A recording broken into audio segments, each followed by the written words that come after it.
मेरे प्यारे बच्चों, आज स्वामी विवेकानंद जी का जन्मदिन है। स्वामी विवेकानंद जी के जीवन परिचय पर हम कुछ आपको बताने जा रहे हैं कि स्वामी विवेकानंद जी का जन्म 12 जनवरी सन 1863 ईस्वी को कलकत्ता के एक संपन्न व प्रतिष्ठित दत्त घराने में हुआ था, जो आज अपने दान, पुण्य, विद्वत्ता और साथ ही स्वतंत्रता की तीव्र भावना के लिए प्रख्यात था। भगवान शंकर के प्रसाद होने के कारण उनका एक नाम वीरेश्वर भी रखा गया था और उन्हें लोग दुलार प्यार से वीले भी कहते थे। बड़े होने पर उनका नामकरण नरेंद्र नाथ हो गया। बचपन में नरेंद्र बड़े ही नटखट थे, शरारती और गड़बड़ी कर दें, इसलिए उनकी माँ भुवनेश्वरी देवी ने उन्हें ध्यान रखने के लिए 2 दाइयों को रखा हुआ था। उनकी माँ अत्यंत बुद्धिमान, भक्तिमान और कार्यकुशल थी।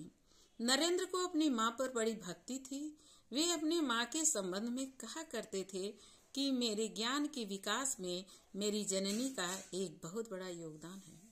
मैं सदैव अपनी माँ का ऋणी रहूंगा। बच्चों, नरेंद्र नाथ अपनी माँ के कहानी और चरित्र की बातें हमेशा बताया करते थे, सुनाया करते थे। उनकी बुद्धि भी बहुत स्मरण शक्ति बचपन से ही तीव्र थी। एक बार सुनी हुई बात को पढ़ा हुआ अंश नरेंद्र जी को हमेशा याद रहता था। आयु के अपने 6वें वर्ष में उन्हें विद्यालय भेजा गया और विद्यालय में पंडित ईश्वरचंद विद्यासागर के मेट्रो विद्यालय में प्रवेश लिए थे। कुशाग्र बुद्धि के नरेंद्र को भी पढ़ाया जाता था। सब कुछ तुरंत समझ में आ जाता था क्योंकि उनकी स्मरण शक्ति काफी तेज थी। इसका कारण क्या था कि एकाग्र मन से वे सब बातें सुनते थे, बैठते थे और दूसरे के बारे में भी जानते थे। तरह तरह के खेल में भी उनकी अद्भुत रुचि थी। व्यायाम, कुश्ती, लड़ाई, दौड़ धूप तथा अनेक साहसपूर्ण खेल उत्साहपूर्वक वे खेलते थे। लाठी चलाना, अन्य क्रीड़ाएं भी उन्होंने सीखी थी और किसी बात को बिना परखे वे नहीं मानते थे। बचपन में जैसे जैसे वे बड़ा हुए, वे खेलने के बजाय पुस्तकें अधिक पढ़ते थे और वे बीए की डिग्री सन 1884 ईस्वी में प्राप्त किए। 4-5 वर्षों तक उन्होंने संगीत की भी शिक्षा ली। वे तानपुरा बहुत अच्छा बजाते थे। उन्होंने संगीत कल्पतरु नामक पुस्तक का संकलन भी प्रकाशित किया था। युवा नरेंद्र सत्य की खोज और ईश्वर प्राप्ति के लिए कई महापुरुषों से मिले और अपने जिज्ञासाओं का समाधान प्राप्त किए। श्री रामकृष्ण देव और नरेंद्र नाथ ने विभिन्न रूप से एक दूसरे की परीक्षा ली और शिष्य नरेंद्र ने भी अपने गुरुदेव रामकृष्ण के समक्ष अपना आत्मसमर्पण कर दिया। वे अपने गुरु को भगवान समझते थे, इसलिए अपने गुरु की बातों पर अच्छे से ध्यान देते थे और उस पर अमल करते थे कि मेरे गुरु हमेशा मेरे साथ हैं, ऐसा उनका कहना था। नरेंद्र द्वारा गुरु से निर्विकल्प समाधि के वरदान की प्रार्थना करने पर रामकृष्ण देव क्षुब्ध होकर बोले, विवेकानंद, तुम्हें लज्जा नहीं आती?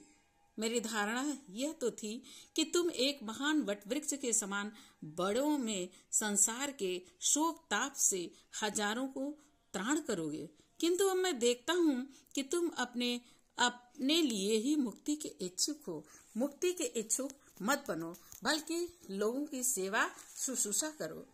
नरेंद्र नाथ को यद्यपि परम वांछित आत्मानुभूति हुई थी कि गुरुदेव ने यह अवश्य कह दिया था कि उनकी वाणी उन्हीं के पास रहेगी और द्वार उस समय तब तक न खोला जाएगा जब तक नरेंद्र अपना वह कार्य पूरा न कर सके जिसके लिए वह इस संसार में आए हुए हैं।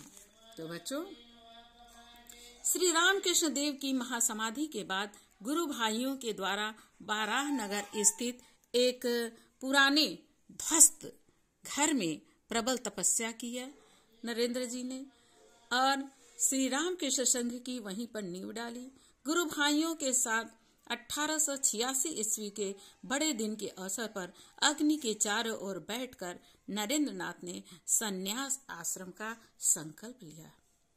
1888 ईस्वी के अंत में परिव्राजक विवेकानंद पूरे भारतवर्ष का भ्रमण किए और देश के प्राचीन गौरव, राजनीतिक, सांस्कृतिक व आध्यात्मिक स्पष्ट झलक के साथ भारतीय जन समुदाय का दैन्य दुख अब उनके सामने सर्वाधिक रूप से एक उठ करके खड़े हुए।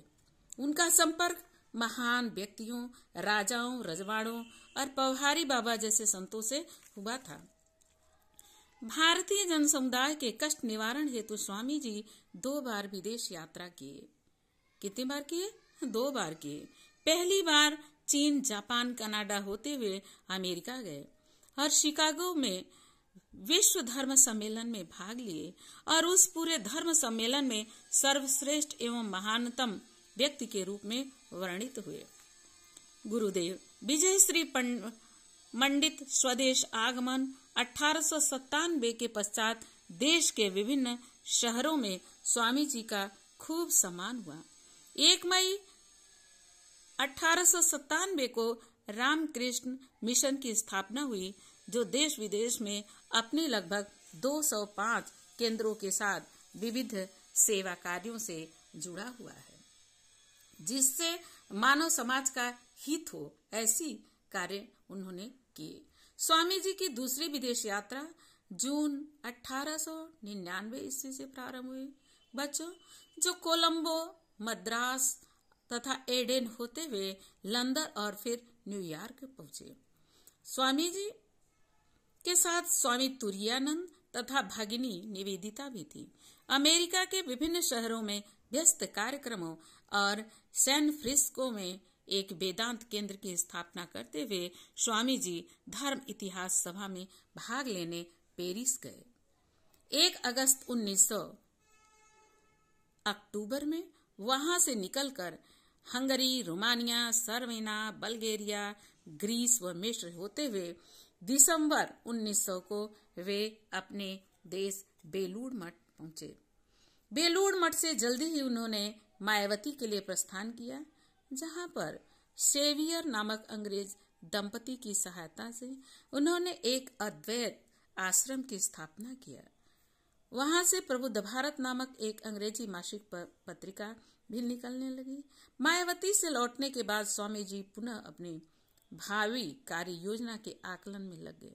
इन्हीं दिनों अनेक युवक उनकी मुक्ति तथा जगत के कल्याण हेतु जीवन अर्पित करके उनके साथ अपने घर बार त्याग करके मठ में आकर रहने लगे।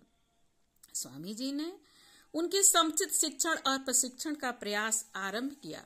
मठ वासियों को अपने भविष्य कार्य प्रणाली की रूपरेखा आदि से अवगत कराकर वह कुछ निश्चित जीवन यापन की ओर अग्रसर होने लगे।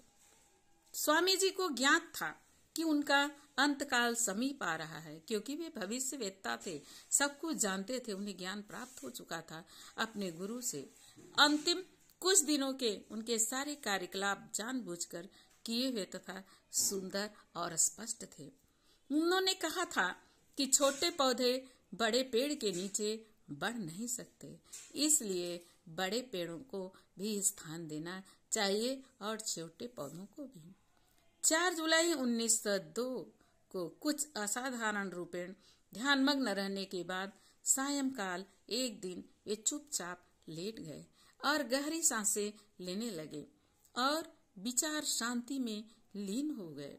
शरीर के बाहर निकल जाने के बाद भी स्वामी जी कार्य करते रहने से रुके नहीं हैं और आज भी प्रेरणादायक हमें दिखते हैं और हमारे लिए प्रेरणा प्रदान करते रहते हैं। इस तरह से हम स्वामी जी को याद करते हैं और उन्हें शत शत दंडवत प्रणाम करते हैं। ठीक है, थैंक यू।